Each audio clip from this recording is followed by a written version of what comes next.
المسلم من سلم المسلمون من لسانه ويده صلوات اللهم صل على محمد وعلى محمد اور بآواز بلند صلوات پڑھنا اللهم صل على محمد وعلى محمد ان مجالس سے الحاج ضمیر اختر صاحب اللہ خطاب فرما رہے تھے، لیکن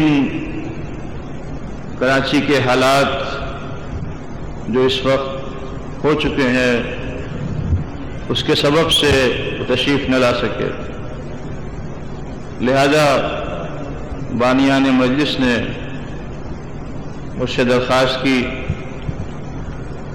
اور چونکہ عشرہ جاری رہنا ہے، حالات چاہے جیسے ہو جائیں، ذکر محمد و آل محمد ہوتا رہے گا۔ نعرہ حیدری اور ذکر محمد و آل محمد کی برکت سے حالات بھی بہتر ہوتے ہیں اور ہوتے رہے ہیں۔ ارشاد سرکار ختمی مرتبت میں نے حدیث کو عنوان بیان قرار دیا کہ المسلم من سلم المسلمون من لسانہ و یدہ، مسلمان وہ ہے جس کے ہاتھ اور زبان سے دوسرے مسلمان محفوظ رہیں۔ یہی ہے اسلامی طرز معاشرت، اسی کو اسلامی طرز معاشرت کہتے ہیں کہ اولین فریضہ یہ ہے کہ سرکار ختمی مرتبت نے یہاں پر کوئی قید نہیں لگائی، یہ نہیں کہا کہ مسلمان وہ ہے جو نماز پڑھتا ہو، مسلمان وہ ہے جو روزہ رکھتا ہو، مسلمان وہ ہے جو حج پر جاتا ہو، مسلمان وہ ہے جو زکوٰۃ نکالتا ہو، مسلمان وہ ہے جو فروع دین پر عمل کرتا ہو۔ آپ کے انداز خطاب کو دیکھیں کہ تمام عبادتیں کرنے کے بعد اگر مسلمان کے ہاتھ سے مسلمان محفوظ نہیں ہے، تمام عبادتیں دامن میں ہیں، نماز بھی پڑھتا ہے، روزہ بھی رکھتا ہے، حج پر بھی جاتا ہے، زکوٰۃ بھی نکالتا ہے، فروع دین پر عمل کرتا ہے، لیکن اس کے ہاتھ سے اور اس کے زبان سے اگر مسلمان محفوظ نہیں ہے تو پھر وہ مسلمان نہیں ہے۔ درود پر محمد و آل محمد۔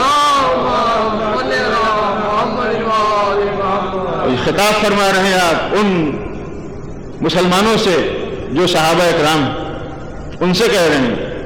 دوسری حدیث میں آپ نے ارشاد فرمایا کہ المسلم من سلم الناس من لسانہ و یدہ، پہلی حدیث میں مسلمان اور دوسری حدیث میں انسان۔ مسلمان وہ ہے جس کے ہاتھ و زبان سے تمام انسان محفوظ رہیں، پہلی حدیث میں مسلمان محفوظ رہیں، دوسری حدیث میں مسلمان وہ ہے جس کے ہاتھ اور زبان سے تمام انسان محفوظ رہیں۔ اب انسانوں میں یہودی بھی آ گئے، نصرانی بھی آ گئے، مجوسی بھی آ گئے، کافر بھی آ گئے، مشرک بھی آ گئے، تمام دنیا میں رہنے والے انسان ہیں، تو شان مسلمان یہ ہے کہ اس کے ہاتھ سے تمام انسان محفوظ رہیں۔ درود پر محمد و آل محمد۔ صحابی نے کھڑے ہو کے پوچھا، یا رسول اللہ، اگر ہمارے پڑوس میں کوئی یہودی رہتا ہے، مجوسی رہتا ہے، کافر رہتا ہے، آپ نے کہا یہ سب تمہارے پڑوسی ہیں، ان کے حق تمہارے اوپر ہے اور تمہارے حق ان کے اوپر۔ ایک صحابی نے کھڑے ہو کے پوچھا، یا رسول اللہ، پڑوسی کہتے کسے ہیں؟ تو آپ نے ارشاد فرمایا، دیکھیے بھرے ہوئے مجمع میں مسجد النبوی میں سوال ہو رہا ہے، مسلمان نماز پڑھ کے بیٹھے ہوئے ہیں، آپ پڑوسیوں کے حقوق بتا رہے ہیں کہ پڑوسی کسے کہتے ہیں؟ آپ نے ارشاد فرمایا کہ پڑوسی وہ ہے کہ تمہارے داہنے ہاتھ کے اوپر 40 مکان، داہنے ہاتھ کے اوپر 40 مکان، بائیں ہاتھ کے اوپر 40 مکان، سامنے 40 مکان، پیچھے 40 مکان، یہ تمہارے پڑوسی ہیں۔ آپ غور تو فرمائیں کہ سرکار ختمی مرتبت پڑوسیوں کے حقوق کو بتاتے ہوئے ارشاد فرما رہے ہیں کہ تمہارے داہنی جانب 40 مکان، بائیں جانب 40 مکان، سامنے 40 مکان، پیچھے 40 مکان۔ تو اگر سرکار کی اسی حدیث پر عمل کر لیا جائے تو ساری کائنات پڑوس بن جائے گی۔ درود پر محمد و آل محمد۔ تو چاہے جو جتنا ہے مسلمان کیوں نہ ہو، لیکن اگر اس کے ہاتھ اور زبان سے مسلمان محفوظ نہیں ہے، انسان محفوظ نہیں ہے، تو پھر وہ مسلمان نہیں ہے۔ تو سرکار کی نظر میں جو مسلمان نہیں ہے، بھئی ہماری نظر میں تو آپ بھی مسلمان، ہم بھی مسلمان، سارے مسلمان ہیں، لیکن حضور کی نظر میں کون مسلمان ہے؟ جس کے ہاتھ اور زبان سے ذرا ایک نقطے پر غور کریں کہ ہم نے جس کو کلمہ پڑھتے دیکھ لیا لا الہ الا اللہ محمد رسول اللہ، اسے کہہ دیا مسلمان، جس کو نماز پڑھتے دیکھا اسے کہہ دیا مسلمان، جسے مسجد میں جاتے دیکھا اسے کہہ دیا مسلمان، جسے گوشت کھاتے ہوئے دیکھ لیا اسے کہہ دیا مسلمان، جسے فساد پھیلاتے ہوئے دیکھ لیا اسے کہہ دیا مسلمان، جسے قتل کرتے ہوئے دیکھ لیا اسے کہہ دیا مسلمان، جو مر گیا وہی مسلمان، جو قتل ہو گیا وہی مسلمان، جس کے ہاتھ سے قتل کر دیا گیا وہ بھی مسلمان۔ تو ہماری نظر میں تو سارے مسلمان ہیں نا، لیکن حضور کی نظر میں کون مسلمان ہے؟ تو ہمیں حضور کی نظر سے دیکھنا ہے، یہی اسلامی طرز معاشرت ہے۔ تو اسلامی طرز معاشرت یہ ہے کہ حضور کی نظر میں کون مسلمان ہے؟ ہماری نظر میں تو سارے مسلمان ہیں۔ جو حضور کی نظر میں مسلمان ہے تو حضور کی نظر میں وہ مسلمان ہے کہ جس کے ہاتھ سے، جس کی زبان سے تمام انسانیت محفوظ رہے۔ محمد و آل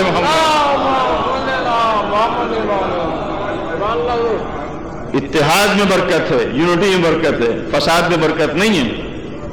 فساد میں انتشار ہے، خونریزی کر کے، گھر جلا کر کے، قتل کر کے، یہ اسلام نہیں ہے، یہ اسلامی طرز معاشرت نہیں ہے۔ یہاں اسلامی طرز معاشرت آئی کہاں؟ یہاں تو بھائی کا گلا کاٹ کر کے خوش ہوتے ہیں، گھر جلا کے خوش ہوتے ہیں، مال لوٹ کر کے خوش ہوتے ہیں، قتل کر کے خوش ہوتے ہیں۔ یہ اسلامی طرز معاشرت ہے۔ اسلامی طرز معاشرت تو وہ ہے جو علی ابن ابی طالب نے قائم کی تھی، جو محمد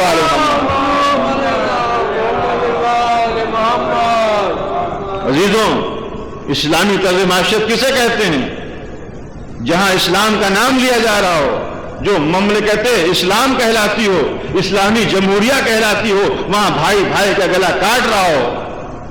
کتنا افسوس کا مقام ہے کہ ہم میں یونٹی نہیں ہے، ہم میں اتحاد نہیں ہے، ہم نسلی فسادات میں مبتلا ہو گئے، ہم بھائی کا گلا کاٹ کر کے خوش ہو رہے ہیں۔ اور ایک چھوٹی سی مملکت ہے جسے اسرائیل کہتے ہیں، اسرائیل چھوٹی سی مملکت ہے اور اس کی آبادی کراچی کی آبادی سے بھی کم ہے، اس کی آبادی کراچی کی آبادی سے بھی کم ہے، لیکن ان میں اتحاد ہے، ان میں یونٹی ہے۔ ہمارے پاس 40 مملکتیں اسلامی ہیں، 40 مملکتیں اسلامی ہیں۔ اس 40 مملکتوں میں رہنے والے مسلمان ہیں، کلمہ پڑھنے والے ہیں، ان میں اتحاد نہیں ہے۔ یہودیوں میں اتحاد ہے، اسی لیے تو یہودی فرسٹ ورلڈ کہلاتے ہیں۔ جس کے لیڈر اچھے، جس کے رہبر اچھے، سرکار ختمی مرتبت کو نہیں مانتے، رسول کو، آپ کا لیڈر اچھا، آپ کا رسول اچھا، آپ کا نبی اچھا، آپ کا امام اچھا، تو جس کے لیڈر اچھے، جس کے رہبر اچھے، وہ تھرڈ ورلڈ ہو گئے، اور جس کے لیڈر اور رہبر کو نہیں مانتے وہ فرسٹ ورلڈ ہو گئے۔ کیوں؟ ان میں اتحاد یونٹی ہے۔ یہودی حضرت موسیٰ کو مانتے ہیں، لیکن کیا حضرت موسیٰ کے کہنے پر عمل کرتے ہیں؟ نہیں۔ جناب موسیٰ جس طریقے سے عبادت کرتے تھے، کیا آج یہودی اس طریقے سے عبادت کرتے ہیں؟ نہیں۔ تو صرف نام لیتے ہیں، لیکن اپنے پیغمبر کے لائے ہوئے دین پر عمل تو نہیں کرتے۔ تو چونکہ مسلمان آپس میں لڑ کے تباہ ہو گئے، یہودی فرسٹ ورلڈ کہلاتا ہے، عیسائی سیکنڈ ورلڈ کہلاتا ہے، مسلمان تھرڈ ورلڈ کہلاتا ہے۔ غور تو کریں، جن کو فرسٹ ورلڈ ہونا چاہیے تھا وہ تھرڈ ورلڈ ہو گئے، جن کو تھرڈ ورلڈ ہونا چاہیے تھا وہ فرسٹ ورلڈ ہو گئے۔ کیسے اسلامی طرز معاشرت آئے گا؟ جب اسلامی طرز معاشرت آ جائے گا تو مسلمان فرسٹ ورلڈ ہو جائے گا۔ محمد و آل محمد۔ تو سرکار دین اس لیے لائے تھے تاکہ درندے انسان بن جائیں، آدم کی اولاد انسان بن جائے، آدمی سے انسان بن جائے، آدم کی اولاد انسان بن جائے۔ اس لیے مذہب آیا تھا۔ آج سے 1400 برس جو کچھ ہو رہا تھا وہ آج ہو رہا ہے، تو ہم 1400 برس پیچھے سے لے گئے نا۔ سرکار ختمی مرتبہ اس لیے دین لے کر کے آئے تھے کہ آپس میں لڑ کے تمام ہو جاؤ، خون بہا کر کے خوش ہو جاؤ۔ آپ تو انسانیت کی میراث کے لیے دین لے کر کے آئے تھے۔ اور ہم نے نہیں پہچانا، نتیجہ کیا ہوگا کہ آج ہم دست و غریباں ہیں. درود پڑھیں محمد و آل محمد. خدا یہاں کے حالات کو درست کرے اور پہلی جیسی رونقیں واپس کرے، نہیں تو ہم لڑ لڑ کے ختم ہو جائیں گے، کوئی ہمارا پوچھنے والا نہیں ہوگا. اسلام نام ہی ہے سلامتی کا. آپ کہتے ہیں سلام علیکم، کیا مطلب ہے؟ تم سلامت رہو. جواب دینے والا کہتا ہے وعلیکم السلام، آپ بھی سلامت رہیں. تو سلام ہی سے، سلامتی ہی سے دین شروع ہوا ہے. سلام علیکم، آپ سلامت رہیں، وعلیکم السلام، آپ بھی سلامت رہیں. تو ایک دوسرے کو سلامتی کی دعائیں دیتے ہیں اور اس کے بعد لڑتے ہیں. یہ کون سا اسلام ہے؟ یہ کون سا مذہب؟ نام ہی اس کا اسلام رکھا گیا. مسلم کا نام ہی ہے جو سلامت رہے، دوسرے کو بھی سلامت رکھے. تو عزیزوں دوستوں، اس لیے اہل بیت کے در کو چھوڑ دیا گیا. جب اہل بیت کو در کو چھوڑ دیا گیا تو نہ اسلام رہا نہ اسلامی طرز معاشرت رہی. اگر اہل بیت کے در پر جبھی جھکائی جاتی تو اسلامی طرز معاشرت بھی ملتی، اسلام بھی ملتا. جس نے اہل بیت کے در پر جبھی جھکا دی اس نے کہا شاہست حسین، بادشاہست حسین، دی است حسین و دی پناہ ہست حسین، سرداد نداد دست در دست یزید، حقا کے بنا لا الہ ہست حسین. نعرہ حیدری. اسلام حسین کے در سے ملے گا، اس لیے کہ حسین نے اپنی قربانی سے اسلام کو بچایا ہے. پھیلایا 1,24,000 نے، بچایا ہے حسین نے. تو پھیلانے والوں کی فہرست میں 1,24,000 ہیں، بچانے والے کی فہرست میں حسین ہے. 1,23,999 مرتبہ اسلام مٹا ہے اسی جھگڑوں سے، اسی فساد سے. نبی کی آنکھ بند ہوتی تھی، جھگڑے و فساد شروع ہو جاتے تھے. آدم سے لے کر کے حضرت عیسیٰ تک یہی ہوتا رہا. سب سے بڑی عمر جسے ملی اسے جناب نوح کہتے ہیں. جناب نوح کو 950 سال کی عمر ملی. جناب نوح نے 950 سال میں 80 مسلمان بنائے. جب طوفان آیا ہے تو 80 اشخاص کشتی میں بیٹھ گئے، انہیں نجات مل گئی. جب طوفان ٹل گیا، کشتی کنارے پر آ کے لگی، تو تاریخ لکھتی ہے، مورخ لکھتا ہے کہ 80 اشخاص میں سے 73 افراد وہ تھے جو اپنے پرانے دین پر واپس چلے گئے تھے، 7 مسلمان باقی رہ گئے تھے. تو 950 سال کی محنتوں کا نتیجہ 7 مسلمان. یہ ہے اسلام اور یہ ہے اس نبی کی محنتوں کا نتیجہ. پوری تاریخ اسلام اٹھا کے دیکھیں، ہر نبی نے جو مسلمان بنائے ہیں انہیں آپ انگلیوں پر گن لیں. تو اسی لیے ہم سرکار ختمی مرتبہ پر درود و سلام پڑھتے ہیں.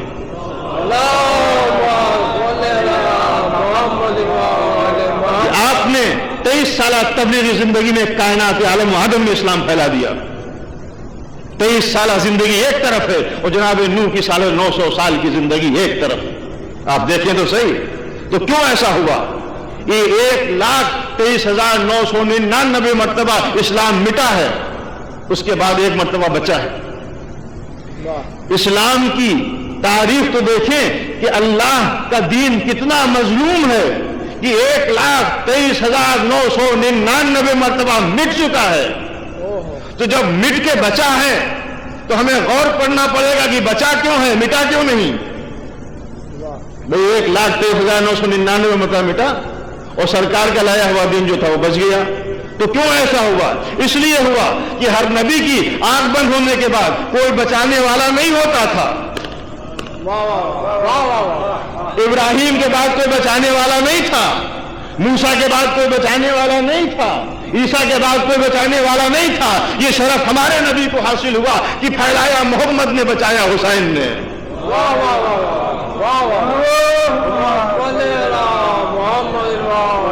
اسی لیے کیا شاعر نے کیا خوب کہا ہے کہ اسلام کے چمن کو سنوارا حسین نے. اسلام کے چمن کو سنوارا حسین نے، سر دے کے دین حق کو نکھارا. حسین نے ظاہر میں قتل ہو گئے تیرے یزید سے، ظاہر میں قتل ہو گئے تیرے یزید سے، باطن میں ہر یزید کو مارا. حسین نے محمد وآل محمد.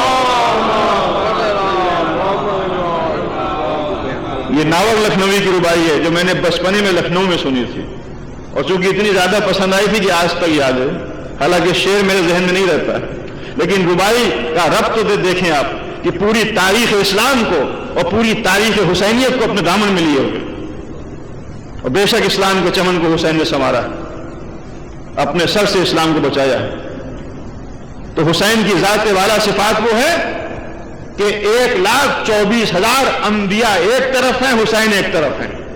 اب ذرا آپ اندازہ تو کریں کہ 1,24,000 انبیاء نے مل کر کے اسلام کو پھیلایا ہے اور حسین نے تن تنہا اسلام کو بچایا ہے، تو پھیلانے والے سے زیادہ بچانے والے کی اہمیت ہو گئی۔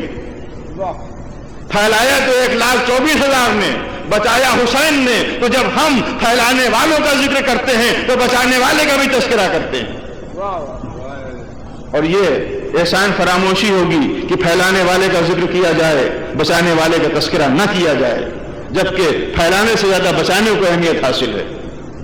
حسین کا ذکر ہم اس لیے کرتے ہیں، اور حسین کائنات عالم و آدم میں جن کے وجہ سے اسلام باقی ہے اور قیامت تک باقی رہے گا، حسین کی قربانی سے اسلام بچا ہے، اور حسین کی قربانی اللہ کے بارگاہ میں قبول ہوئی ہے، اس لیے کہ حسین اس وقت تھے جب عالم میں سناٹا تھا، حسین کی ذات اس وقت تھی جب عالم میں سناٹا تھا، کچھ نہیں تھا، ذات واجب تھی، پنجتن پاک کے انوار تھے، نماز پڑھنے والا کوئی نہیں تھا، روزہ رکھنے والا کوئی نہیں تھا، حسین نے نماز پڑھی، علی نے نماز پڑھی، فاطمہ نے نماز پڑھی، محمد نے نماز پڑھی، حسن نے نماز پڑھی، 5 ذوات مقدسہ تھے، ذات واجب تھی، یہ عبادت کرنے والے تھے، وہ عبادت کرانے والا تھا۔ تو عبادت تو ان کے گھر سے نکلی ہے، عبادت کو میراث دینے والے تو یہ ہیں، اسی لیے حسین اور اہل بیت کو اصول دین میں رکھا گیا، عبادت کو فروع دین میں رکھا گیا۔ حسین اصول دین ہیں، عبادتیں فروع دین ہیں۔ اصول دین اسے کہتے ہیں جو اللہ کی طرف سے آئے بندہ قبول کر لے، جملہ سنیں آپ، اصول دین اسے کہتے ہیں جو اللہ کی طرف سے آئے بندہ قبول کر لے، فروع دین اسے کہتے ہیں جو بندے کی طرف سے پیش کیا جائے اللہ قبول کر لے۔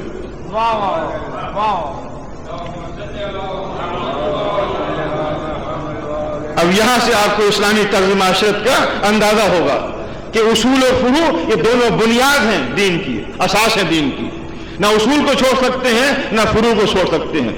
بنا اصول اور فروع کو اپنائے ہوئے اسلامی طرز معاشرت قائم نہیں ہو سکتی۔ عقیدے کو بھی رکھنا ہے اور عمل بھی کرنا ہے، نہ عقیدہ ہی بخشوائے گا اور نہ عمل ہی بخشوائے گا، بلکہ دونوں جب ساتھ میں ہوں گے جبھی انسان کی بخشا جائے گا، اسے جنت ملے گی۔ لیکن دونوں میں زمین اور آسمان کا فرق ہے۔ اصول دین وہ ہے جو اللہ کی طرف سے پیش کیا جائے، فروع دین وہ ہے جو بندے کی طرف سے پیش کیا جائے۔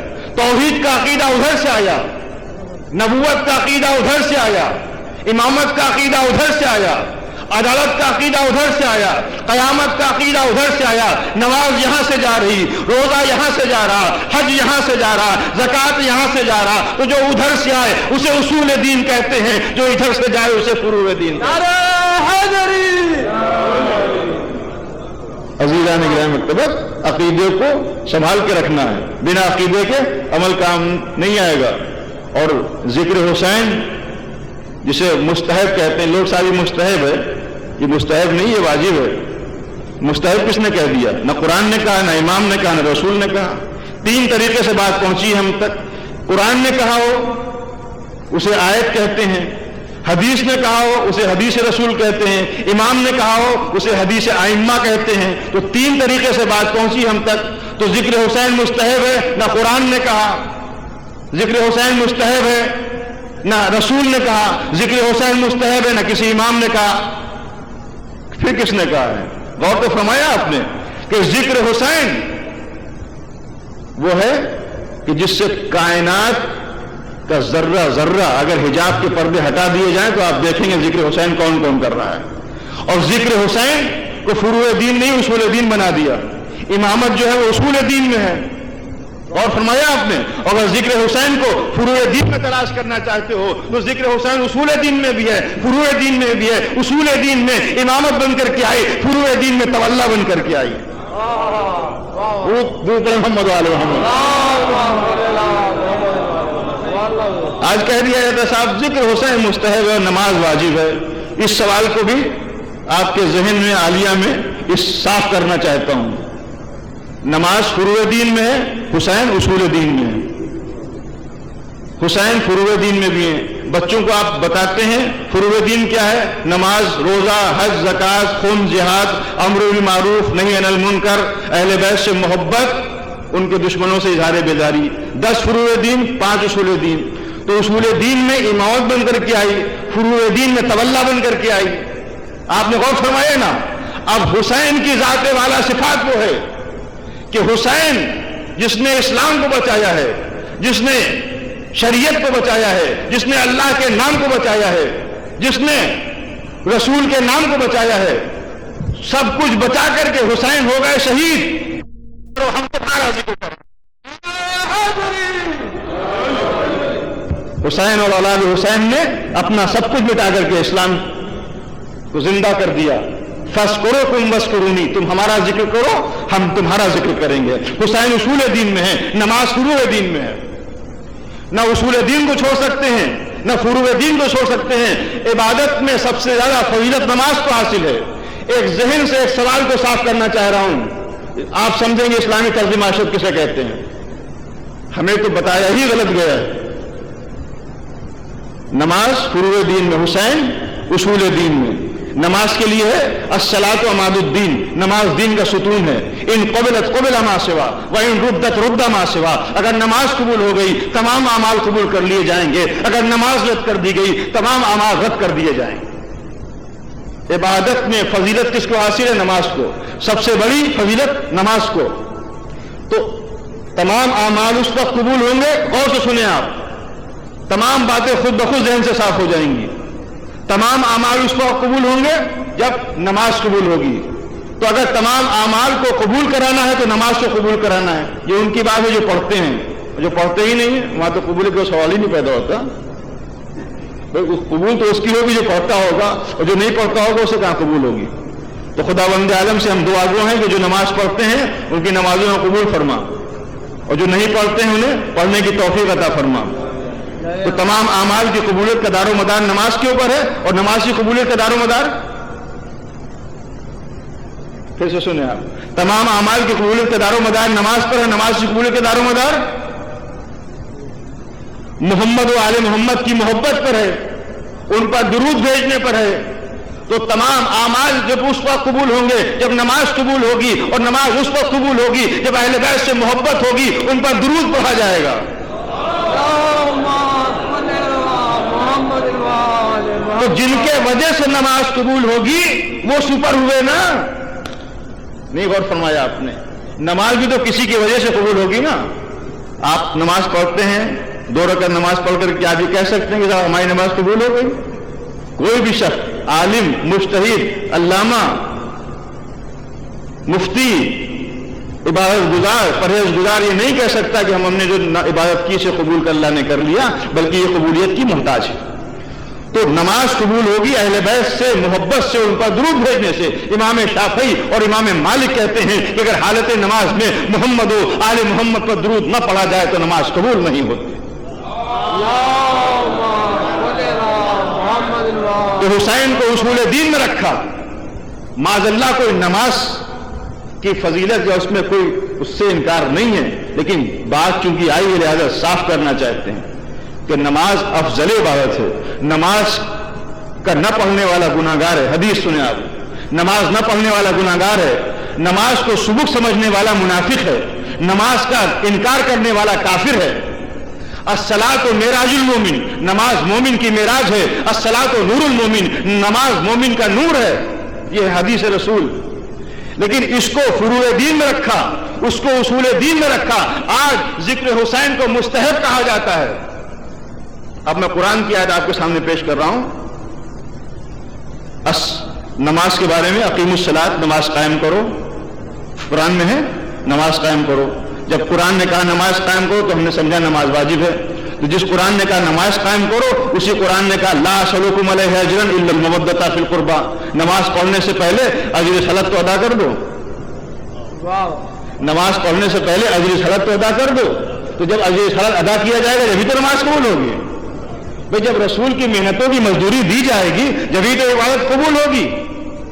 تو جس قرآن نے کہا اقیموا الصلاۃ، اسی قرآن نے کہا لا اسألکم علیہ اجرا الا المودۃ فی القربى. دونوں قرآن کی آیتیں، جب دونوں قرآن کی آیتیں اور دونوں حکمی آیتیں، تو آپ کیسے کہہ سکتے ہیں کہ ایک آیت مستحب ہے دوسری آیت واجب ہے؟ وہ قرآن کی آیت بھی مستحب ہوا کرتی ہے، کیسے آپ نے کہہ دیا ذکر حسین مستحب ہے؟ جس قرآن نے کہا نماز قائم کرو اسی قرآن نے کہا کہ اہل بیت سے محبت کرو. اچھا اصول دین مستحب ہوتے ہیں؟ اصول دین مستحب ہوتے ہیں؟ توحید مستحب ہے؟ کسی میں جرأت ہے کہنے مستحب ہے؟ عدالت مستحب ہے؟ نبوت مستحب ہے؟ امامت مستحب ہے؟ قیامت مستحب ہے؟ تو جو عقیدہ بھی کہیں مستحب ہوتا ہے درود پر محمد و آل محمد. تو یہ کبھی نہ کہیے گا کہ ذکر حسین مستحب ہے. ذکر حسین واجب ہے، اصول دین میں بھی ہے، فروع دین میں بھی ہے. جس قرآن نے کہا عبادت کرو اسی قرآن نے کہا کہ اجر رسالت ادا کرو. یہ فرض ہے، اسے مستحب نہ کہیے گا. اور اس وقت نماز پڑھی گئی جس وقت نماز پڑھنے والے نہیں تھے. ہمیں نماز جو ملی ہے کہاں سے ملی ہے؟ در حسین سے ملی ہے. حسین نے کب نماز پڑھی؟ جب عالم میں سناٹا تھا، نہ انبیاء تھے، نہ اولیاء تھے، نہ جبریل تھے، نہ میکائیل تھے، کوئی فرشتہ نہیں تھا، کوئی ملک نہیں تھا. اس وقت پنجتن پاک کے انوار نے نماز پڑھی ہے، تو نماز ان کے مقابلے پر نہیں آ سکتی. ہاں نمازی ان کے مقابلے پر آ گئے. جملہ سنیں آپ، اسلامی طرز معاشرت کسے کہتے ہیں؟ اسلامی طرز معاشرت یہ ہے کہ حسین کی ذات وہ ہے کہ جس نے پوری کائنات کو فائدہ پہنچایا ہے. ایک نفسیاتی چیز آپ کے سامنے میں پیش کر رہا ہوں. خداوند عالم آپ کی عبادتوں کو قبول کرے اور آپ کو اس کا اجر ملے. آپ چاہے جتنی اچھی عبادت کریں، آپ کی عبادت سے متاثر ہو کر کے کوئی دین نہیں بدلے گا، کوئی مذہب نہیں چھوڑے گا. یہ اسلامی طرز معاشرت میں آپ کے سامنے بتا رہا ہوں. طرز معاشرت یہی ہے نا کہ جو کچھ ہم کرتے ہیں، جس طریقے سے رہتے ہیں، جس طریقے سے اللہ کی عبادت کرتے ہیں، جس طریقے سے اپنی اولاد کی پرورش کرتے ہیں، جس طریقے سے پڑوسیوں کو حقوق ادا کرتے ہیں، جس طریقے سے ہم سروس کرتے ہیں، جس طریقے سے تجارت کرتے ہیں، یہ سب طرز معاشرت ہے اسلامی. تو ہم جو عبادت کرتے ہیں، ہماری عبادت کرنے سے کوئی شخص جو ہے متاثر نہیں ہوگا، اپنا دین نہیں بدلے گا، مذہب نہیں چھوڑے گا. ایک نئی چیز آپ کے سامنے پیش کر رہا ہوں. رات بھر سجدے میں رہیے، دن بھر سجدے میں پڑے رہیے، رات و دن اللہ کی بات کرتے رہیے. آپ کو دے کر کوئی مذہب بدل دے گا؟ بتائیے، بدلے گا کوئی مذہب؟ نہیں. تو عبادت سے ذات کو فائدہ ہے، عبادت سے ذات کو فائدہ ہے. حسین سے پوری کائنات کو فائدہ ہے. محمد و آل محمد.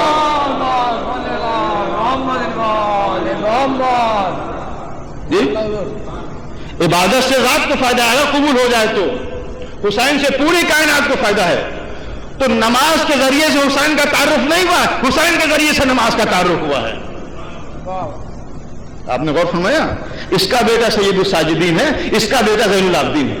ان سے بڑھ کر کے اس نے عبادت کی کہ جو سجدوں کے سردار ہو گئے، جو عبادتوں کے زینت ہو گئے. تو اگر ذکر حسین کو اصول دین میں پیش کرنا چاہتے، ذکر حسین کو اصول دین میں تلاش کرنا چاہتے ہو، تو اسی معیار پر رکھ لو کہ جو میں نے پہلے جملہ کہا تھا کہ جو ادھر سے آئے وہ اصول دین ہے، جو ادھر سے جائے وہ فروع دین ہے. جس قرآن نے کہا اقیموا الصلاۃ، نماز قائم کرو، اسی قرآن نے کہا لا اسألکم علیہ اجرا الا المودۃ فی القربى. تو اصول دین میں ہے. اور حسین کا ذکر اگر فروع دین میں تلاش کرنا چاہتے ہو تو فروع دین اسے کہتے ہیں کہ جو مومن پیش کرے اللہ قبول کر لے. تو مجلسیں برپا ہو رہی ہیں، فرش اعزا بچھا ہوا ہے، عمل میں حسین کا ذکر ہو رہا ہے. تو حسین کا ذکر اصول دین میں بھی ہے، فروع دین میں بھی ہے. اب نہ کہیے گا کہ مستحب ہے، واجب ہے، فرض ہے، عقیدہ ہے. عقیدہ کہیں مستحب نہیں ہوا کرتا. حسین نے اپنا سر دے کر کے اسلام کو بچایا ہے. حسین نے اپنا سب کچھ دے کر کے اسلام کو بچایا ہے، نماز کو بچایا ہے، روزے کو بچایا ہے، حج کو بچایا ہے، زکوٰۃ کو بچایا ہے. اپنی قربانی سے ہر چیز کو حسین نے بچا لیا ہے. حسین کی محبت کو اجر رسالت بنا دیا گیا ہے. یہ اجر رسالت بن کر کے آئیں.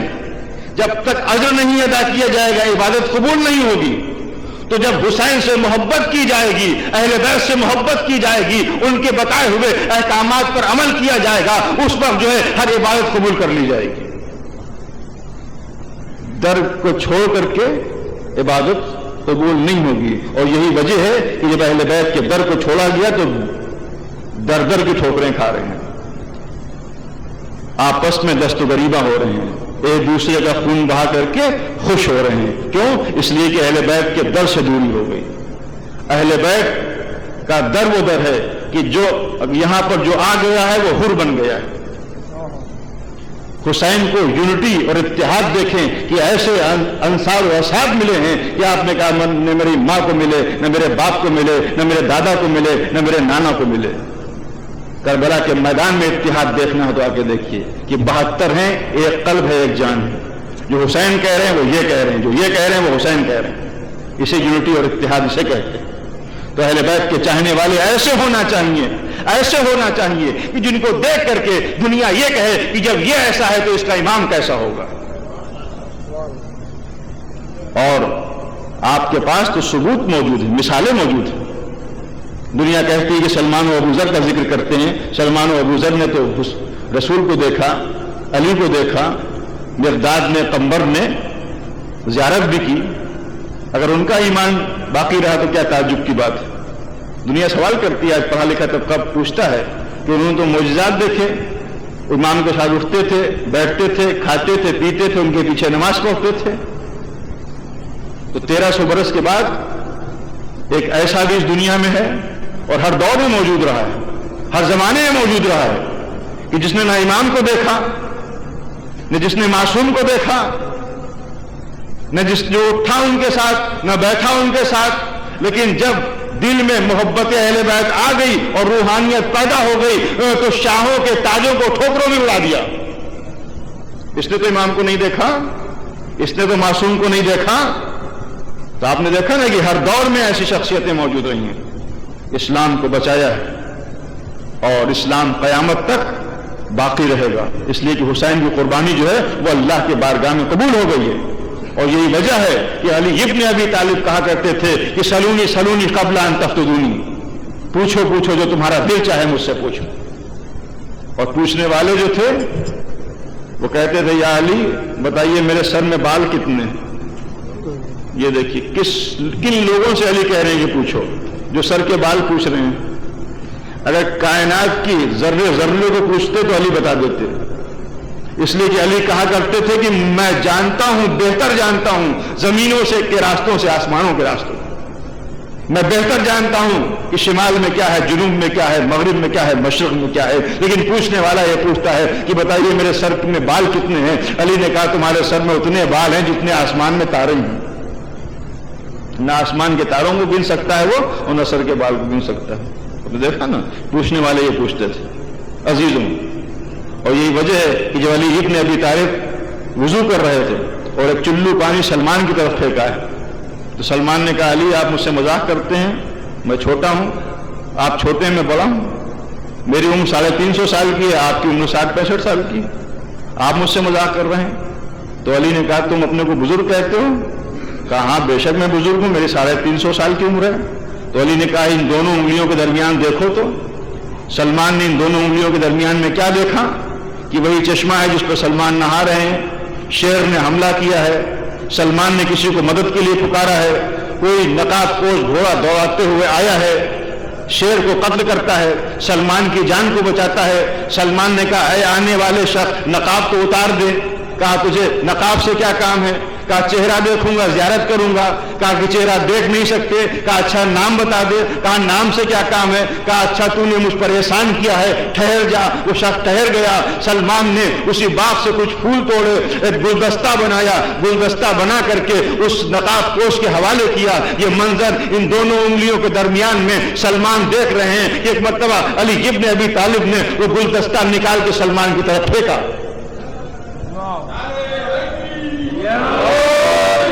کہا سلمان تم بزرگ ہو یا ہم بزرگ ہیں؟ بتاؤ وہ مدد کے لیے کون آیا تھا تمہارے پاس آج سے 350 سال پہلے؟ تو علی کی ذات والا صفات وہ ہے کہ جس نے سلمان کی مدد کی، سلیمان کی مدد کی. تو یہ مقصود کائنات ہیں. میرا بیان کرنے کا مقصد یہ تھا کہ یہ مقصود کائنات ہیں، یہ وجہ کائنات ہیں، یہ بنائے کائنات ہیں، یہ بقائے کائنات ہیں.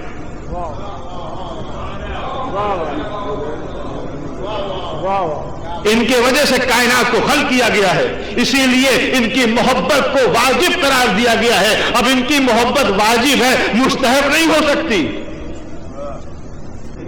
کائنات ان کے وجہ سے پیدا کی گئی ہے. عزیزان گرامی مرتبت، یہ تو آقا ہیں، یہ تو معصوم ہیں. ان کے غلام ایسے گزرے ہیں، ان کے غلام ایسے گزرے ہیں کہ جنہوں نے دنیا کو اسلامی طرز معاشرت بتایا ہے. اب چونکہ اسلامی طرز معاشرت کے عنوان سے مجلس ہو رہی، لہذا اسلامی طرز معاشرت کی مثال آپ کے سامنے پیش کر رہا ہوں. جو محمد و آل محمد. اسلامی طرز معاشرت ہارون رشید کا زمانہ ہے. ہارون شکار کے لیے جا رہا ہے، شکار کے لیے جا رہا ہارون. راستے میں کیا دیکھا کہ فقیر بیٹھا ہوا ہے، فقیر بیٹھا ہوا ہے، کچھ نشانات بنا رہا ہے. ہارون کی سواری رکی، پہچان لیا کہ یہ فقیر کون سا فقیر ہے. یہ فقیر آل محمد کے در کا فقیر ہے، اور تاج کو ٹھوکروں میں اڑا کر بھی گیا ہے. بہلول دانا اسلامی طرز معاشرت بتا رہے ہیں. کسے اسلامی طرز معاشرت کہتے ہیں؟ بہلول کو دیکھا، چونکہ خاندان سے تعلق ہے، قبیلے سے تعلق ہے، گھرانے سے تعلق ہے، مامون ہارون رشید کے بھائی ہیں. جب محبت دل میں اہل بیت کی آ گئی تو تاج چھوڑا، سلطنت چھوڑی، حکومت چھوڑی، خزانہ چھوڑا، محل چھوڑا، امام جعفر صادق کی خدمت میں حاضر ہو گئے. کیوں؟ آج حکومت وقت کو اسلامی طرز معاشرت بتانا ہے. جب اسلامی طرز معاشرت کا نمونہ ہارون رشید کی دور حکومت میں نظر نہ آیا تو بہلول دانا حکومت چھوڑ کر کے امام کی خدمت میں حاضر ہو گئے. اس لیے کہ اسلامی طرز معاشرت جعفر صادق کے پاس ہے، ہارون رشید کے پاس نہیں ہے. آگے خدمت کی، امام کی، امام کے صحابی بن گئے. اور یہ وہ صحابی ہے جس نے 5 اماموں کا زمانہ دیکھا ہے، یعنی امام جعفر صادق علیہ السلام سے لے کے امام حسن عسکری علیہ السلام تک زندہ رہا. یہ وہ صحابی ہے. سب کچھ چھوڑ دیا. ہارون کی سواری گزر رہی ہے، بیٹھے ہوئے نشانات بنا رہے ہیں. سواری رکی، ہارون نے پوچھا کیا کر رہے ہو؟ کہا جنت میں گھر بنا رہا ہوں. جنت میں گھر یہاں بیٹھ کے بنا رہے ہو؟ کہا ہاں بنا رہا ہوں. مسکرایا، سواری آگے بڑھ گئی. کہا اچھا بیچو گے گھر؟ کہا ہاں بیچوں گا. کہا کتنے کا ہے؟ کہا 2 درہم دے دے. 2 درہم دے دے. بادشاہ کی سواری آگے بڑھی، ابھی 2 قدم آگے بڑھی تھی کہ ہودج میں بیٹھی ہوئی اس کی بیوی، جس کا نام تاریخ میں زبیدہ لکھا ہے، اس نے کہا روکو سواری. سواری رکی، 2 درہم نکال کر کے بہلول کو دے دیے. سواری آگے بڑھ گئی، شکار کھیل کے واپس لوٹے، محل میں آئے. رات ہوئی، بستر پر ہارون اپنے بستر پر سویا، زبیدہ اپنے بستر پر سوئی. رات ہوئی، خواب میں کیا دیکھا کہ جو زبیدہ نے 2 درہم میں بہلول سے گھر خریدا تھا وہ جنت میں تعمیر ہو رہا ہے. درود پڑھیں محمد و آل محمد. دیکھیے اہل بیت کے چاہنے والے اگر زمین پر نشانات بنا دیں بیٹھ کر کے تو حقیقت کا رنگ اختیار کر لیتے ہیں. اسلامی طرز معاشرت کی بنیاد رکھنے والے اللہ کی نزدیک کتنے پیارے ہیں یہ کہ اگر زمین میں بیٹھ کر کے نشانات بنا دیں. جنت میں گھر تعمیر ہو رہا ہے. زبیدہ نے بھی خواب دیکھا، ہارون نے بھی خواب دیکھا. کیا دیکھا کہ جنت میں گھر تعمیر ہو رہا ہے. اس گھر پر لکھا ہوا ہے کہ حاضی بیت زبیدہ، یہ زبیدہ کا گھر ہے. ایک اینٹ سونے کی رکھی جا رہی، ایک اینٹ چاندی کی رکھی جا رہی ہے. خواب سے بیدار ہوئے، صبح اٹھے. شوہر نے بیوی سے خواب بیان کیا، بیوی نے شوہر سے خواب بیان کیا. یہی خواب دونوں نے دیکھا. اب آج شکار کا دن نہیں ہے، لیکن جان بوجھ کر کے شکار کا پروگرام بنایا گیا. جان بوجھ کر کے شکار کا پروگرام بنایا گیا کہ اسی راستے سے گزریں گے. بہلول سے ملاقات ہو گئی، گھر خرید لیں گے. دیکھا کہ ہارون بیٹھا ہوا ہے، وہ بہلول بیٹھا ہوا ہے. سواری رکی. بہلول سے ہارون رشید نے پوچھا کہ کیا کر رہے ہو؟ بہلول نے جواب دیا کہ جنت میں گھر تعمیر کر رہا ہوں. کہا بیچو گے؟ کہا ہاں بیچوں گا. کہا کتنے کا بیچو گے؟ کتنے کا بیچو گے؟ کہا کہ اپنی آدھی سلطنت دے دے، آدھی سلطنت دے دے. کہا کل 2 درہم میں بیچ ڈالی تھی، آج آدھی سلطنت مانگ رہا ہے. تو آل محمد کے چاہنے والے ہیں. دیکھیے علم غیب، آج دنیا انکار کر رہی کہ معصوم کو علم غیب کہاں ہوتا ہے. معصوم کے چاہنے والے کو دیکھیں.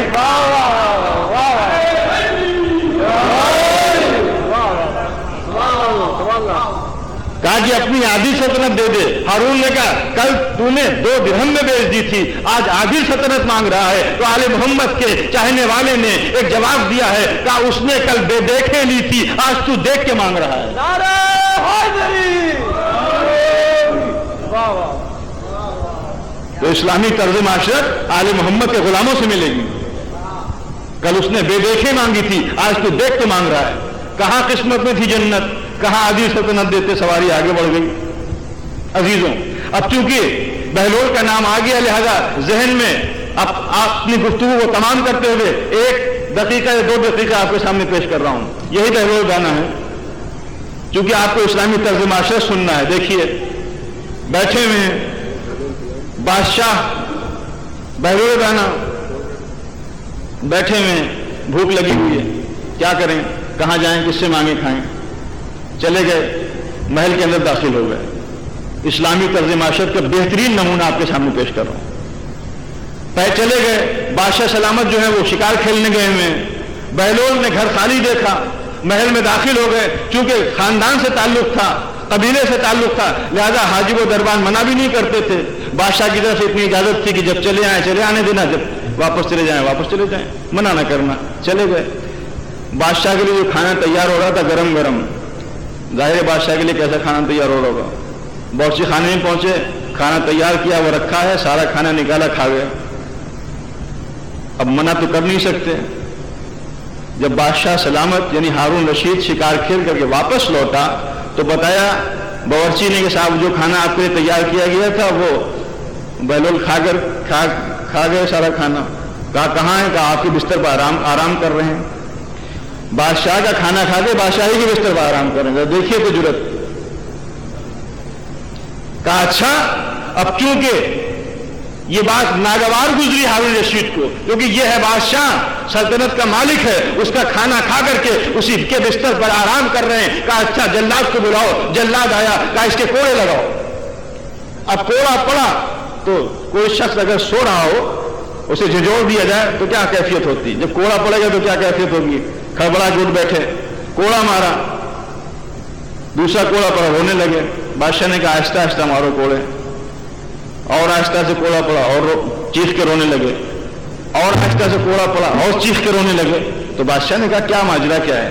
کوڑے آہستہ آہستہ پڑ رہے ہیں، شور زیادہ مچا رہے ہو، شور زیادہ مچا رہے ہو. کہا اپنے پر نہیں رو رہا ہوں، تجھ پر رو رہا ہوں. بتا رہے ہیں اسلامی طرز معاشرت کسے کہتے ہیں. اپنے پر نہیں رو رہا ہوں، تجھ پر رو رہا ہوں. کہا مجھ پر رو رہے ہو؟ کہا ہاں تجھ پر رو رہا ہوں. کہا کس طرح سے؟ کہا کہ میں تیرا کھانا ایک وقت کا کھا کے تیرے بستر پر چند گھنٹے کے لیے سو گیا تو تو نے اتنے کوڑے مارے ہیں، تو سارا بیت المال ہضم کیے ہوئے اسی بستر پر سو رہا ہے. اللہ کتنے کوڑے لگائے گا؟ بتایا کہ اسلامی طرز معاشرت یہ نہیں ہے کہ تم بہترین کھانا کھاؤ، مخملی بستروں پر سو جایا کرو. میں سو گیا تیرا کھانا کھا کے تو نے اتنے کوڑے لگائے ہیں، اللہ کتنے کوڑے لگائے گا. تو اسلامی طرز معاشرت کیا ہے کہ تم بیت المال میں غریبوں کا حق غصب کر کے محمد وآل محمد. یہ تھا غلاموں کا حال. بس آخری دقیقہ سنیں اور آپ کی زحمت کو تمام کر دوں. یہ تھا غلام جس کو دیکھ کر کے دنیا کہہ سکتی ہے کہ جب غلام ایسا ہے تو آقا کیسا ہوگا. اب آقا کو سنیں. اسی بادشاہ کی سواری گزر رہی ہے.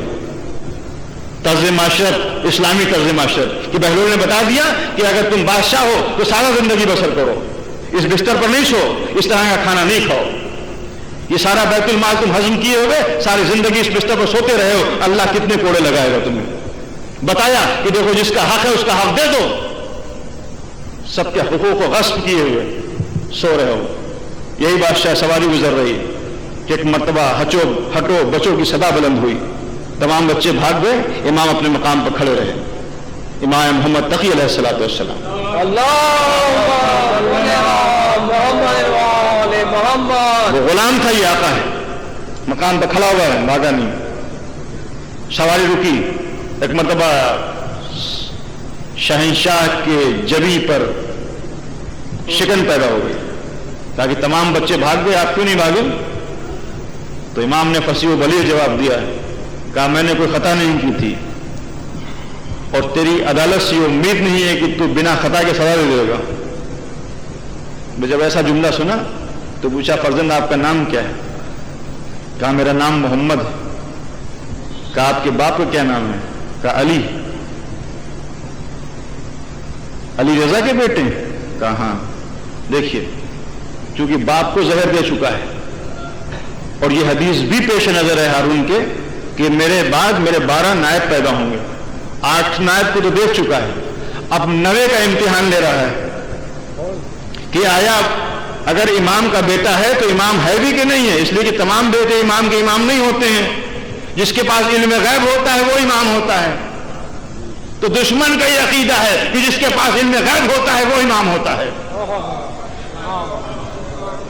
لہذا امامت کا امتحان علم غیب سے لے رہا ہے. آپ دیکھیں تو کہ 1300 برس پہلے دشمن کا یہ عقیدہ تھا کہ جو معصوم ہوگا، جو امام ہوگا، اس کے پاس علم غیب بھی ہوگا. آج دنیا انکار کرتی ہے. عزیزوں، سواری آگے بڑھ گئی. دیکھیے وہی کیفیت ہے. سواری آگے بڑھ گئی، شکار کے لیے چلا، باز کو ہوا میں چھوڑا. باز پہلے سے پڑھائے ہوئے ہیں، ہوا میں گئے، ایک چھوٹی سی چیز اپنے منہ میں دبا کر کے، چونچ میں دبا کر کے لایا، بادشاہ کو دیا. شکار کھیل کے واپس لوٹا، بادشاہ نے وہ چیز اپنے مٹھی میں دبائی. دیکھا کہ امام اپنے راستے میں اسی طریقے سے کھڑے ہوئے ہیں. سواری گزری، رکی، کہا کہ فرزند قریب آئیے، بتائیے میری مٹھی میں کیا ہے. دیکھیے اسلامی طرز معاشرت، علم غیب کی بات کو پوچھ رہا ہے، ایک بچے سے پوچھ رہا ہے. بچہ تو بچہ کسی بزرگ سے پوچھا جائے کہ مٹھی میں کیا ہے تو وہ بتا نہیں سکے گا، لیکن ہارون جواب دے گا کہ اگر امام ہے تو پھر بتا دے گا. اس لیے کہ امام کو علم غیب ہوتا ہے. سوال کیا کہ فرزند بتائیے میری مٹھی میں کیا ہے. امام نے جواب دیا. سوال کرنے والا ایک بات پوچھ رہا ہے، امام تمام باتوں کا جواب دے رہا ہے جو اس کے ذہن میں ہے. تو امام اسے کہتے ہیں کہ جو سوال تو کچھ ہے، جواب کچھ دیا جا رہا ہے. بتا دیا کہ تم پوچھنا کیا چاہتے ہو، ہم جو پوچھنا چاہتے ہو وہ بتا رہے ہیں. محمد وآل محمد. جب اس نے پوچھا تھا مٹھی میں کیا، تو کہتے تھے مٹھی میں فلاں چیز ہے، ختم ہو گئی تھی بات. نہیں، معصوم اسی کو کہتے ہیں کہ سوال کے جواب کو اس انداز سے پیش کر رہے ہیں کہ ذہن میں جتنی باتیں ہیں سب صاف ہو جائیں. پوچھنے والا پوچھ کیوں رہا ہے، امام کو یہ بھی پتا ہے کیا بات پوچھی جا رہی، یہ بھی پتا ہے پوچھنے کی وجہ کیا ہے، یہ بھی بتا رہے ہیں. آپ نے ارشاد فرمایا کہ خداوند عالم نے ہم آل محمد کو حکومت عطا کی. دیکھیے سوال کیا تھا، جواب کیا دیا جا رہا ہے. سوال یہ تھا کہ مٹھی میں کیا ہے، آپ کہہ رہے ہیں کہ ہم آل محمد کو حکومت عطا کی. خداوند عالم نے ہم آل محمد کو حکومت عطا کی ہے، ہمارے غیر کو مہلت دی ہے. اس مہلت سے فائدہ اٹھا کر کے غیروں نے جہاں اور اوقات مقرر کیے ہیں، شکار کا بھی وقت مقرر کیا ہے. بادشاہ شکار کے لیے نکلتا ہے، باز پہلے سے پڑھائے ہوئے ہیں، اس کو باز کو چھوڑ دیتا ہے. خداوند عالم نے جس طریقے سے زمین پر دریا خلق کیے ہیں، آسمانوں پر بھی دریا خلق کیے ہیں. باز جاتا ہے اسی آسمان میں سے دریا میں جاتا ہے اور ایک چھوٹی سی مچھلی کو اپنی چوش میں دبا کر کے لاتا ہے، بادشاہ کو دیتا ہے. بادشاہ اس مچھلی کو مٹھی میں بند کر کے ہم آل محمد کے علم کا امتحان لیتا ہے. آپ نے دیکھا کہ پوچھی کیا بات جا رہی تھی، پوری چیز بتا دی. وہ غلام تھا، یہ معصوم. عزیزوں حیران ہو گیا، سجدہ ہو گیا، فوراً اترا سواری سے. اس کے بعد امام کو اٹھایا اور بٹھایا اور اپنے ساتھ لے گیا اور مسند بچھا دی اور دربار میں امام کو بٹھایا. ظاہری رواداری ہو رہی ہے، اس لیے کہ باپ کو شہید کر چکا ہے، بیٹے کے ساتھ احسانات کر رہا ہے. یہ موضوع الگ ہے کہ جوان ہوئے امام اس کے بعد اپنی بیٹی سے ام الفضل سے عفو کر دیا، یہ موضوع الگ ہے. لیکن دنیا نے دیکھا کہ امام علیہ السلام نے علم غیب کو پیش کیا ہے اور بتایا ہے. تو عزیزوں اور دوستوں، یہ وہ ذوات مقدسہ ہیں کہ جو مقصود کائنات ہیں، جن کی وجہ سے کائنات کو پیدا کیا گیا تھا، جنہوں نے بادشاہوں کو درس دیا ہے، اسی لیے ہم ان کا ذکر کرتے ہیں. ان کا ذکر اس لیے کرتے ہیں کہ ان کا ذکر جو ہے وہ رسول نے کیا ہے، ان کا ذکر جو ہے وہ انبیاء نے کیا ہے، ان کا ذکر جو ہے وہ ائمہ نے کیا ہے، ان کا ذکر جو ہے وہ اللہ نے کیا ہے. یہ مجلسیں کیا ہیں؟ یہ ہم اپنی محبت کا ثبوت پیش کر رہے ہیں. حسین کے ذکر سے کائنات میں ہر نبی کا ذکر ہو رہا ہے، حسین کے ذکر سے کائنات میں. اور یہ مجلسیں جس دن ختم ہو جائیں گی، جلوس جس دن ختم ہو جائے گا، شیعت ختم ہو جائے گی. اب آخری جملہ آپ کے سامنے پیش کر رہا ہوں اور اس کے بعد ضبط مسائل. اس مجلسوں کی برکتوں کو سمجھیے، ان جلوسوں کی برکتوں کو سمجھیے. پاکستان کو بنے ہوئے 40 سال ہو گئے. اس 40 سال کے عرصے میں جو شیعت کو تبلیغ حاصل ہوئی ہے، یا مجلسوں سے حاصل ہوئی ہے، جلوس سے حاصل ہوئی. بڑے بڑے گاؤں، بڑے بڑے علاقے، بڑے بڑے شہر جو ہیں ذکر حسین کر کے فتح کر لیے گئے. آپ بزرگ ہیں، میں آپ کے آگے بچہ ہوں. آپ نے ان لوگوں کو سنا ہے جسے اسماعیل دیوبندی کہتے ہیں، جنہیں بشیر فاتح ٹیکسلا کہتے ہیں، جنہیں علامہ رشید ترابی کہتے ہیں. کتنے گزرے ہیں حسین کا ذکر کرنے والے. اسی ممبر پر سے بیٹھ کر کے بڑے بڑے گاؤں فتح کیے گئے، بڑے بڑے شہر فتح کیے گئے. بشیر فاتح ٹیکسلا کیوں کہلاتے تھے؟ اس لیے کہلاتے تھے. کیا وہ کلانش آف کوف لے کے گئے تھے وہاں ٹیکسلا میں؟ کیا کوئی فوج لے کر کے گئے تھے؟ کیسے ٹیکسلا کو فتح کیا تھا؟ ٹیکسلا کو اسی ممبر پر بیٹھ کر کے پورے ٹیکسلا کو شیعہ بنا دیا. تو ان مجلسوں سے شیعت کی تبلیغ ہوئی ہے، ان جلوسوں سے شیعت کی تبلیغ ہوئی ہے. حسین کا نام لے کر کے دل بدلے گئے ہیں. بڑے بڑے آئے ہیں، پڑھے لکھے آئے ہیں، علماء آئے ہیں، علامہ آئے ہیں، ذاکرین آئے ہیں، محدثین آئے ہیں، مبلغین آئے ہیں، مفسرین آئے ہیں. سب ادھر سے ادھر آئے ہیں، ادھر سے کوئی نہیں گیا. تو سب حسین کا نام لے کر کے آئے ہیں، جلوس کو دیکھ کر کے آئے ہیں، منتیں مانگ کر کے آئے ہیں، عباس کا علم پکڑ کر کے آئے ہیں، مناظرے ہار کے آئے ہیں. مناظرے ہار کے آئے ہیں. درود پر محمد و آل محمد. میں نے جملہ کہا تھا کہ عبادت سے ذات کو فائدہ ہے، حسین سے پوری کائنات کو فائدہ ہے. عبادت مقابلے پر نہیں آ سکتی، ہاں عبادت کرنے والے مقابلے پر آئے. کربلا کا میدان 1 لاکھ سے زیادہ کا لشکر، 72 ادھر، اور اس لشکر میں سارے مسلمان ہیں. نہ کوئی کافر ہے، نہ مجوسی ہے، نہ یہودی ہے، نہ نصرانی. سن 61 ہجری میں کربلا کا واقعہ ہوا. سن 11 ہجری میں حضور کا وصال ہوا. 61 میں سے 11 نکال دیے. 50 سال کا زمانہ. یہ تاریخ میں آپ کے سامنے پیش کر رہا ہوں. اس 50 سال کے عرصے میں 2 طبقے تھے جو حسین کے مقابلے پر تھے. یا صحابی تھے یا ان کے بیٹے تھے. تیسرا طبقہ تھا ہی نہیں کوئی. ان کے لیے آپ کہہ سکتے ہیں کہ نماز نہیں پڑھتے تھے، روزہ نہیں رکھتے تھے، حج نہیں کرتے تھے، سب کچھ کرتے تھے، فروع دین پر عمل کرتے تھے، اصول دین کو مانتے نہیں تھے. فروع دین پر عمل کرتے تھے، اصول دین کو مانتے نہیں تھے، توحید کو نہیں مانتے تھے، عدالت کو نہیں مانتے تھے، قیامت کو نہیں مانتے تھے، نبوت کو نہیں مانتے تھے، امامت کو نہیں مانتے تھے. نماز پڑھتے تھے، روزہ رکھتے تھے، حج کرتے تھے، زکات نکالتے تھے، فروع دین پر عمل کرتے تھے، اصول دین کو نہیں مانتے تھے. صرف بات نہیں کہہ رہا ہوں، دلیل موجود ہے، ثبوت موجود ہے. اگر توحید کو مانتے ہوتے تو کیا حسین کو قتل کرتے؟ آخری جملے ہیں، اسی سے ربط مسائل. اگر عدالت کو مانتے ہوتے تو سوچتے کہ ایک دن اللہ حساب کرے گا. نبوت کو مانتے ہوتے تو محمد کو مان کر کے محمد کے نواسے کے گلے پر چھری چلاتے.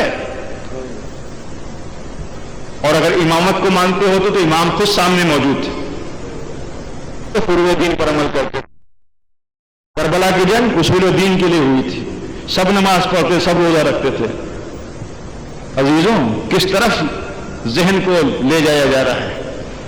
سب نمازیں پڑھتے ہیں، سب روزہ رکھتے ہیں، سب حج پہ جاتے ہیں. حسین نے ایک ایک کو پکارا ہے، تم نے مجھے خط لکھا تھا، تم نے مجھے خط لکھا تھا، تم نے مجھے خط لکھا تھا. 18,000 خطوط پہنچے تھے کہ ہم بے امام ہیں، ہمارے پاس رہبر نہیں ہے، ہماری ہدایت کریں آ کر کے.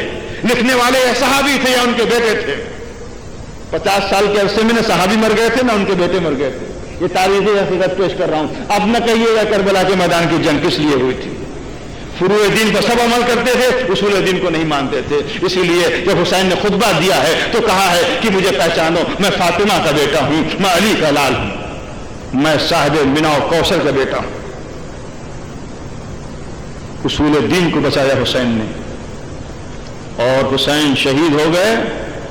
زینب کے سر سے چادر چھین لی گئی، خیموں میں آگ لگا دی گئی، مخدرات عصمت کو خیموں سے باہر نکلنا پڑا.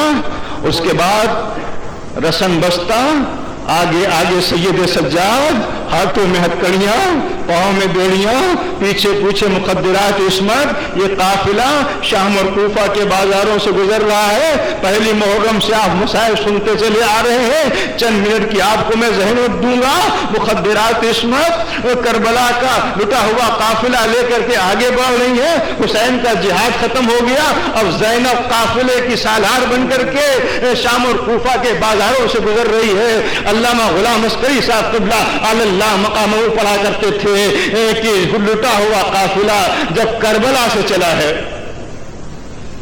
کربلا سے چلا ہے تو 82 بچے تھے، 82 بچے تھے جو اپنی ماں کے گوشت سے گر کے شہید ہو گئے. ایک بچہ گرتا تھا، قافلہ بھگایا جا رہا ہے، بچہ گرتا تھا، اونٹ کا پیر پڑتا تھا، بچہ شہید ہو جاتا تھا. پھر بچہ گرا، پھر اونٹ کا پیر پڑا، بچہ شہید ہو گیا.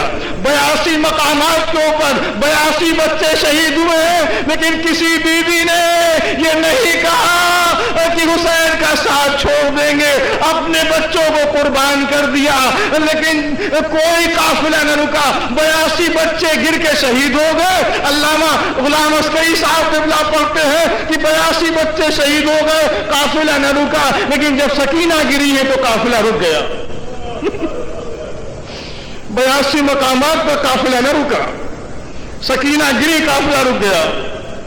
اب شمر قریب آیا، شمر قریب آیا، سکینہ کو اٹھایا، اونٹ کو بٹھایا. ایک مرتبہ سکینہ کو لٹا دیا، رسی سے باندھ دیا.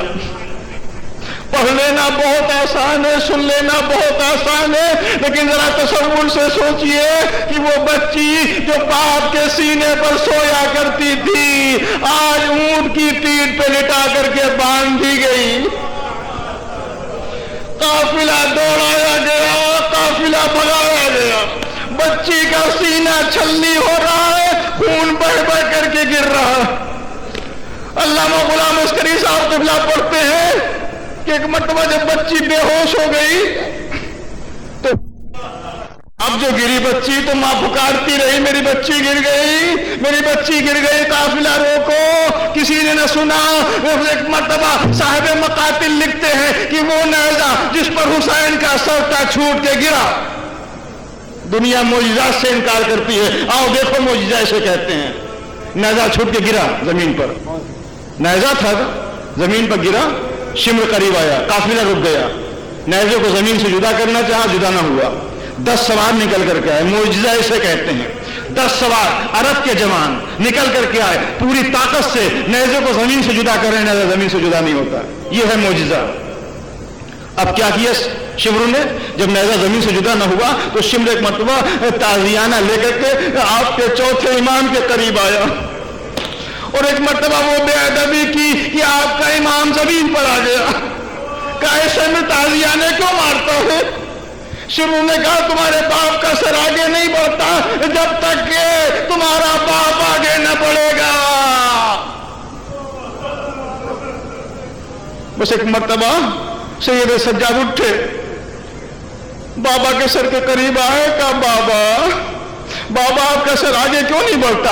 شمر تازیانے مارتا ہے، بابا تازیانے کھانے کی تاب باقی نہ رہی. تو سر بریدہ سے آواز آئی، اے سید سجاد میری بچی سکینہ قافلے سے چھوٹ گئی ہے، جب تک واپس نہ آئے گی تمہارے باپ کا سر آگے نہ بڑھے گا. اب سید سجاد نے ہتکڑیاں سنبھالی، بیڑیاں سنبھالی، زینب کے قریب آئے. پھوپھی اماں بڑا غضب ہو گیا، سکینہ چھوٹ گئی، بابا کا سر آگے نہیں بڑھتا، ظالم تازیانے لگاتا ہے. پھوپھی اماں اب تازیانے کھانے کی تاب باقی نہ رہی. زینب ناقے سے اتری. آپ سوچ رہے ہوں گے کہ شاید زینب کے سر پر چادر ہے. نہیں، سر پر چادر نہیں ہے. بالوں سے منہ کو چھپایا قافلے کے پیچھے چلی.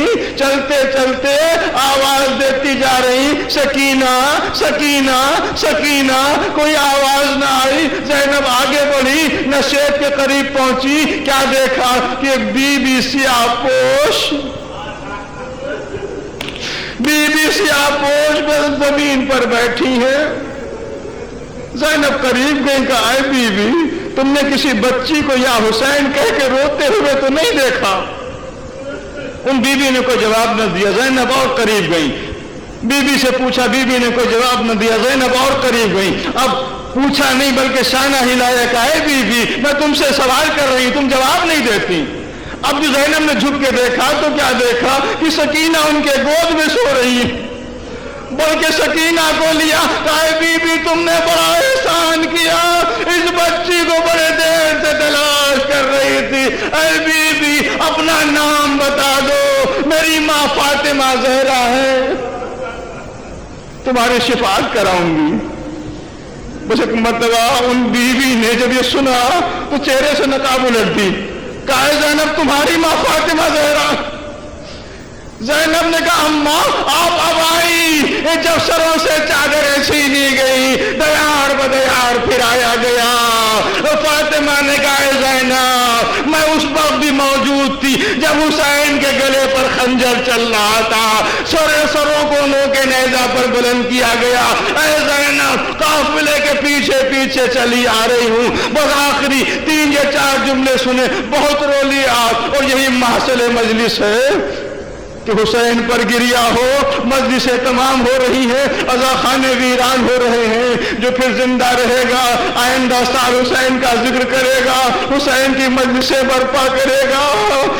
ہم تمنا سیدہ بن کر کے دنیا میں آئے، فاطمہ کے بچے پر رونا ہے، فرش عزا بچھانی ہے. یہ تمنا سیدہ تھی. رسول سے سوال کیا گیا تھا، اللہ نے یہی کہا تھا ہم قیامت تک گروہ پر گروہ پیدا کرتے رہیں گے. تو آپ تمنا سیدہ بن کر کے آئے. اگر آپ کسی قوم میں پیدا ہوئے ہوتے، کسی اور قبیلے میں پیدا ہوئے ہوتے تو اس سعادت کو حاصل نہیں کر سکتے تھے. اپنی ماں کو دعائیں دیجئے کہ جب چھوٹے سے تھے تو انگلی پکڑ پکڑ کر کے عزا خانوں میں لے جاتی تھی. باپ انگلی پکڑ کے عزا خانوں میں لے جاتے تھے. بیٹا سینے پر ہاتھ رکھو، علی علی کہو، حسین حسین کہو. تو ہم وہاں پیدا ہوئے جہاں ذکر حسین ہو رہا تھا، جہاں فرش عزا بچھی ہوئی ہے، جہاں عزا خانے سجے ہوئے ہیں. فرش عزا ہم نے نہیں بچھائی، عزا خانے ہم نے نہیں سجائے. ہمارے بزرگوں نے ہمیں طریقہ یہی بتایا. اور اس کی بانی جو ہے وہ زینب ہے، جس نے یزید کے محل پر عباس کا علم لگایا تھا. وہ زینب سکینہ کو لے کے چلی. حسین کی وصیت یہی تھی نا کہ میرے بچی کا خیال رکھنا. ارے وہ بچی، بس آخری جملے سنے، وہ بچی قید خانے شام میں در زندان پر کھڑی ہوئی. ایک مرتبہ شام کا جھٹپٹا وقت ہے، 3 یا 4 جملے. شام کا جھٹپٹا وقت ہے کہ اماں یہ طاہر اٹھ کے کہاں جا رہے ہیں؟ اماں یہ طاہر اٹھ کے کہاں جا رہے ہیں؟ رباب قریب آ گئی. بیٹا اپنے آشیانوں میں جا رہے ہیں، اپنے گھونسلوں میں جا رہے ہیں. کہ اماں ہمارا بھی کوئی آشیانہ ہے، ہمارا بھی کوئی گھونسلہ. کہا ہاں ہم ضرور واپس جائیں گے. میں کہوں گا رباب سکینہ کو دلاسا دے لو، بچی یہی مر جائے گی. عزادارو، بچی نے رونا شروع کیا. روتے روتے غش کھا گئی. خواب میں کیا دیکھا؟ حسین آئے. کہہ رہے سکینہ آج کی رات تم اپنے باپ کے پاس ہوگی. بچی بیدار ہوئی، حسین پر رونا شروع کیا. سر حسین آیا، مخدرات عصمت کھڑی ہو گئی. سکینہ نے بڑھ کے گود میں لیا، منہ پر منہ رکھا. بابا آپ چھوڑ کے کہاں چلے گئے؟ بابا تماچے مارے گئے، گوشوارے چھینے گئے. روتے روتے بچی خاموش ہو گئی. زینب سمجھ گئی قرار آ گیا، سکون مل گیا. لیکن جب پانی آیا اور سکینہ کو پیش کیا گیا، سکینہ کو جگایا گیا. اس لیے کہ زینب کا یہ طریقہ تھا کہ جب کھانا آتا تھا، پانی آتا تھا، جو سب سے چھوٹا ہوتا تھا اسے دیتی تھی. جو سب سے چھوٹا تھا وہ تو کربلا میں سو رہا ہے. اب زینب سکینہ کو جگاتی ہے، سکینہ نے اٹھی نہیں، جواب نہ دیا۔ ایک مرتبہ زینب نے نفس پر ہاتھ رکھا، کہا انا للہ و انا الیہ راجعون۔ زینب سکینہ اس دنیا سے رخصت ہو گئی۔ عزاداروں، آخری جملہ، ایک مرتبہ زینب نے ماتم شروع کیا، مخدرات عصمت جمع ہو گئی۔ بڑے بڑے جنازے دیکھے ہوں گے آپ نے، لیکن ایسا جنازہ نہ دیکھا ہوگا کہ غسل دیا گیا، تمام روایت چھوڑی میں نے، جنازہ تیار ہوا۔ ایک مرتبہ سید سجاد ہاتھوں میں ہتھکڑیاں، پاؤں میں بیڑیاں، اور بچی کی لاش اٹھائی، آگے آگے سید سجاد، پیچھے پیچھے مخدرات عصمت، واہ سکینہ واہ محمد منقلب ربنا تقبل منا انکا انت السمیع العلیم۔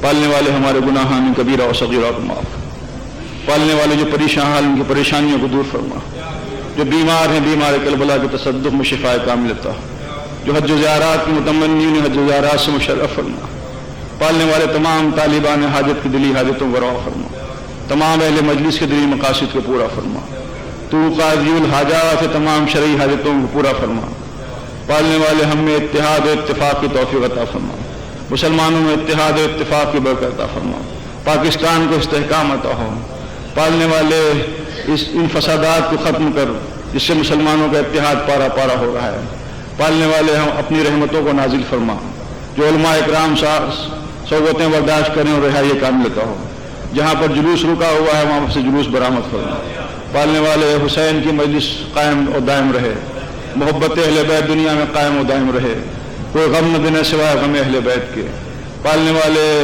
ایران کو بھی استحکام عطا فرما، آقا خمینی کو طول حیات عطا فرما، دشمنان اہل بیت کو دنیا سے نیست و نابود فرما، ولی عصر امام زمانہ حضرت حجت کا ظہور فرما۔